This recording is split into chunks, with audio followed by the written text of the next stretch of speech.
2021년 11월 8일 오늘 새벽 말씀은 욥기 20장 12절에서 29절까지의 말씀입니다. 그는 비록 악을 달게 여겨 혀 밑에 감추며 아껴서 버리지 아니하고 입천장에 물고 있을지라도 그의 음식이 창자 속에서 변하며 뱃속에서 독사의 쓸개가 되느니라. 그가 재물을 삼켰을지라도 토할 것은 하나님이 그의 배에서 도로 나오게 하심이니 그는 독사의 독을 빨며 뱀의 혀에 죽을 것이라. 그는 강 곧 꿀과 엉긴 젖이 흐르는 강을 보지 못할 것이요 수고하여 얻은 것을 삼키지 못하고 돌려주며 매매하여 얻은 재물로 즐거움을 삼지 못하리니 이는 그가 가난한 자를 학대하고 버렸음이요 자기가 세우지 않은 집을 빼앗음이니라. 그는 마음의 평안을 알지 못하니 그가 기뻐하는 것을 하나도 보존하지 못하겠고 남기는 것이 없이 모두 먹으니 그런즉 그 행복이 오래가지 못할 것이라. 풍족할 때에도 괴로움이 이르리니 모든 재난을 주는 자의 손이 그에게 임하리라.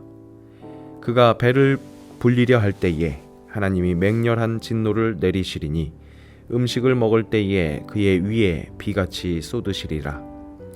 그가 철병기를 피할 때에는 놋화살을 쏘아 꿰뚫을 것이요 몸에서 그의 화살을 빼낸즉 번쩍번쩍하는 촉이 그의 쓸개에서 나오고 큰 두려움이 그에게 닥치느니라.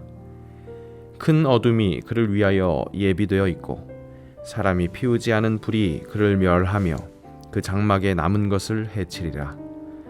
하늘이 그의 죄악을 드러낼 것이요 땅이 그를 대항하여 일어날 것인즉 그의 가산이 떠나가며 하나님의 진노의 날에 끌려가리라.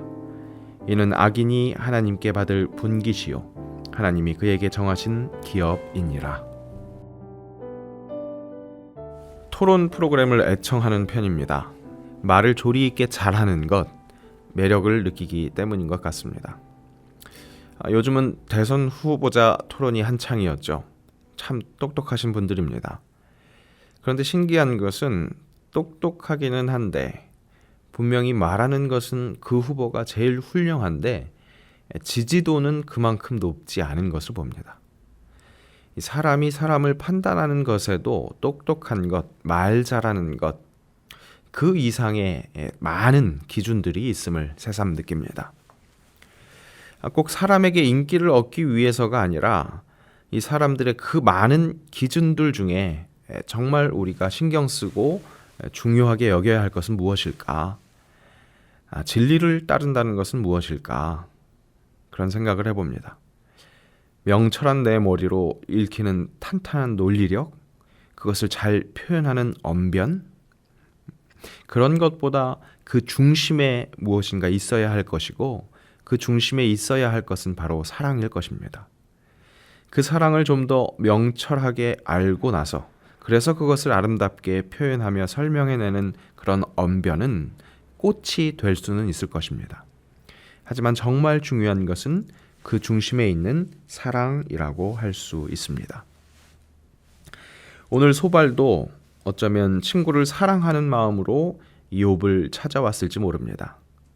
문제는 사랑을 자신의 판단으로, 자신의 방법으로 했다는 사실입니다. 그래서 그 짧은 소견으로 정죄합니다. 일깨우고 훈계하려 합니다. 영혼을 사랑하는 마음으로 겸손하게 다가가는 것이 아니라 자신의 기준으로 욥을 죄인으로 단정하고 정죄합니다. 그것이 문제였습니다. 소발의 말은 훌륭합니다. 당대의 상식에서 벗어나지 않습니다. 악의 달콤한 유혹에 빠지지 않도록 주의해야 하는 것 당연합니다. 피할 수 없는 하나님의 진노 앞에 우리는 겸허히 삶의 경건을 추구해야 합니다. 이것이 소발의 말이었습니다. 누가 들어도 100번 옳은 말입니다. 더군다나 타당하고 논리정연합니다. 그야말로 아름다운 꽃입니다. 하지만 그 모든 일의 판단의 기준이 내가 아닙니다. 형제를 향한, 자매를 향한, 이웃을 향한 이 단죄는 우리가 할 수 없는 영역이라는 사실입니다. 하나님은 분명히 상식적이십니다. 비상식적이지 않으십니다. 하지만 또 잊지 말아야 할 것은 제한된 우리의 상식에 제한되는 분이 하나님이 아니라는 그 사실을 인정해야 합니다. 하나님만이 하실 수 있는 심판의 기준은 우리의 상식에 제한되지 않는다는 것입니다. 하나님의 속성은 인간과 공유되는 속성과 또 하나님만 가지고 계시는 속성이 있습니다. 공명정대한 속성은 인간과 함께 갖는 속성이라고 할 수 있습니다. 하지만 하나님만 가지고 있는 속성, 전지함은 인간에게 없습니다. 모든 것을 알아서 항상 공명정대하게 판단할 수 있는 능력이 인간에게는 없는 것입니다. 그러니 내가 생각할 때 불의가 있어도 확실히 말이 되지 않아도 확실히 그렇다고 단정할 수는 없습니다. 소발의 논리는 우리가 살아가는데 악을 행하지 않기 위해서 명심해야 할 격언이라고 할 수 있습니다. 하지만 그것이 욥을 심판하여 정죄하는 잣대가 된다면 엉뚱한 둥기가 될 수 있습니다. 심판하시는 하나님께서 심판하시면서 마침내 구원하실 수 있는데 그 앞에서 설레발치는 엉뚱한 짓이 될 수 있다는 겁니다. 포도원 품꾼 비유에서 우리의 상식은 포도원 주인을 이해하기 어렵습니다. 일찍 들어온 일꾼이나 늦게 온 일꾼이나 똑같이 한 데나리온을 받는 것 상식적이지 않습니다. 하지만 하나님의 사랑의 법칙은 우리의 상식을 뛰어넘는 것입니다. 공의의 하나님께서 우리를 죄에 빠지지 않도록 율법을 허락하셨습니다. 하지만 그 율법의 완성을 아들을 통해 이루시는 분도 하나님이시라는 것을 잊지 말아야 합니다. 공자 앞에서 문자 쓰는 것 정말 민망한 일입니다. 내 짧은 확신 속에서 이웃을 단정하고 정죄하는 것, 그것이 얼마나 민망한 결말을 가져다 주는 것인지 뚜렷하게 보여주는 일화가 바로 이 가늠한 여인 앞에서 돌을 들어서 겨냥하고 있던 사람들의 이야기입니다. 당시 유대 사회에서 가늠한 여인을 돌로 치는 것은 지극히 정당한 일이었습니다. 공동체의 본보기를 보여주기 위해서라도 확실히 공개된 자리에서 이루어져야 할 처형이었습니다. 악은 멸해야 하고 공의를 수호해야 했습니다. 그것이 선한 상식이었습니다. 그런 상식으로 여인을 정죄하고 또 그런 상식으로 예수님까지도 고발하려 했던 사람들이 이 서기관과 바리새인들이었습니다. 당시 상식의 수호자들이었고 상식의 관리자들이었고 상식의 권력자들이었습니다. 그렇게 상식적으로 달려드는 사람들 앞에서 예수님도 계산이 필요하셨던 것인지 손가락으로 땅에 무엇인가 쓰셨습니다. 예수님도 순식간에 단정하고 정죄하지 않으시려 했던 것 같습니다. 가늠한 여인도 또 예수님을 시험하려고 고발하려는 그 상식에 갇힌 악한 무리도 말입니다. 한숨을 돌리신 후에 말씀하십니다. 너희 중에 죄 없는 자가 먼저 돌로 치라. 돌을 들고 겨냥 중에 있던 이들은 여인을 돌로 보내버리려고 했습니다. 또 더 무서운 율법으로 예수님도 보내버리려고 했습니다. 하지만 예수님은 그 사람들과 똑같은 방법으로 역공을 선택하지 않으시고, 즉 신랄하게 비판하지 않으시고 다시 한번 그들에게 스스로 깨우칠 시간을 주시려 했던 것 같습니다. 죄 없는 자가 먼저 돌로 치라, 그렇게 말씀하시고 다시 땅에 무엇을 쓰고 계셨습니다. 그리고 무슨 일이 일어났을까요? 요한은 당시 그 찰나를 이렇게 묘사합니다. 그들이 이 말씀을 듣고 양심의 가책을 느껴 어른으로 시작하여 젊은이까지 하나씩 나가고 오직 예수와 그 가운데 섰는 여자만 남았더라. 우리가 죄인으로 단정하고 정죄하는 그 사람도 결국 예수님 앞에 홀로 서게 될 것입니다. 예수님은 다시 한번 그 현실, 홀로 예수님 앞에 선 그 현실을 그 사람, 이 가늠한 여인에게 확인하게 하십니다. 너를 고발하던 그들이 어디 있느냐? 너를 정죄한 자가 없느냐? 여인이 대답하죠. 주여, 없나이다. 그리고 독대하는 예수님마저도 이렇게 이야기하십니다. 나도 너를 정죄하지 아니하노니 가서 다시는 죄를 범하지 말라. 죄가 있는 사람인 우리는 타인의 죄 혹은 그에 따른 형벌에 대해서 완벽하게 판단하고 평가할 수 없습니다. 혹시 그 누가 생각해도 확실한 죄, 그런 죄를 저질렀다고 할지라도 판결은 하나님이 하시고 그 앞에도 중보자 예수님께서 함께 설 것입니다. 그리고 그 누구도 멸망하지 않기를 바라는 하나님은 예수님을 통해서 그를 의롭게 하실 수 있습니다. 단순히 단번에 의롭게 하는데 그치는 것이 아니라 가늠한 여인에게 다시는 죄를 범하지 말라 말씀하심으로 스스로 악인의 길을 삼가게 하셨던 그 자비, 그와 같은 자비로 우리가 정죄하는 그를 품으실 수도 있습니다. 아니, 바로 지금도 나를 그렇게 품으십니다. 그 사실을, 그 진리를 기억해야 합니다. 예수님 말씀하셨습니다. 너는 내 눈 속에 있는 들보를 보지 못하면서 어찌하여 형제에게 말하기를 형제여 나로 내 눈 속에 있는 티를 빼게 하라 할 수 있느냐. 외식하는 자여 먼저 내 눈 속에서 들보를 빼라. 그 후에야 내가 밝히 보고 형제의 눈 속에서 있는 티를 빼리라. 내 눈 바로 앞에 있는 들보는 견고하게 박혀 있을 뿐만 아니라 내 눈 바로 앞에 있기에 가장 크게 보입니다. 그 큰 장애물이 다른 사람을 보는데 왜곡을 일으키는 것일 수 있습니다. 즉 형제의 티가 내 눈의 들보 때문에 생기는 왜곡일 수 있다는 겁니다. 내 안의 논리가 확실하고 내 상식이 아무리 건강할지라도 내가 온전하지 않음, 내 눈에 들보가 있음을 인정해야 합니다. 예수님도 정죄하지 않으십니다. 오늘 하루 그 사랑을, 그 자비를, 그 진리를 잊지 말았으면 좋겠습니다. 내 작은 소견으로 얼마나 정죄하고 단정해버렸는지 돌아봅니다. 예수님은 나도 너를 정죄하지 않는다고, 그러니 다시는 죄를 짓지 말라고, 다른 사람이 아닌 바로 나를 그렇게 안아주셨는데 그런 은혜를 경험한 내가 얼마나 형제자매를 단정짓고 정죄하며 살았는지 회개합니다. 사람을 평가할 때마다 하나님의 광대하심을 보게 하옵소서. 그래서 그 하나님 앞에서 얼마나 민망한 짓을 하고 있는 것인지 깨닫게 하옵소서. 아니, 민망함을 넘어서 선하신 하나님 앞에서 얼마나 두려워할 일을 저지르고 있는 것인지 깨닫게 하시고 회개하게 하옵소서.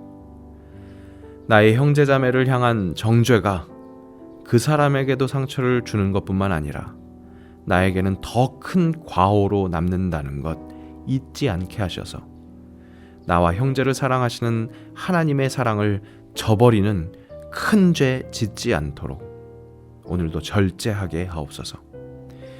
겸손하게 나보다 남을 낮게 여기며 예수님을 닮아감으로 예수님께서 베푸신 자비를 오롯이 누리는 주의 자녀 될 수 있도록 우리의 마음을 오늘 하루 꼭 붙들어 주옵소서. 예수님의 이름으로 기도합니다. 아멘. 우리 주님을 찬양합시다.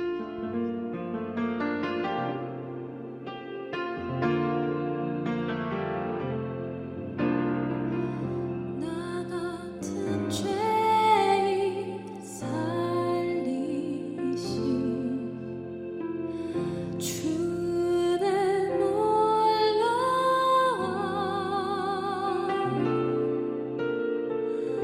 잃었던 생명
전부 되신 주님을 찬양.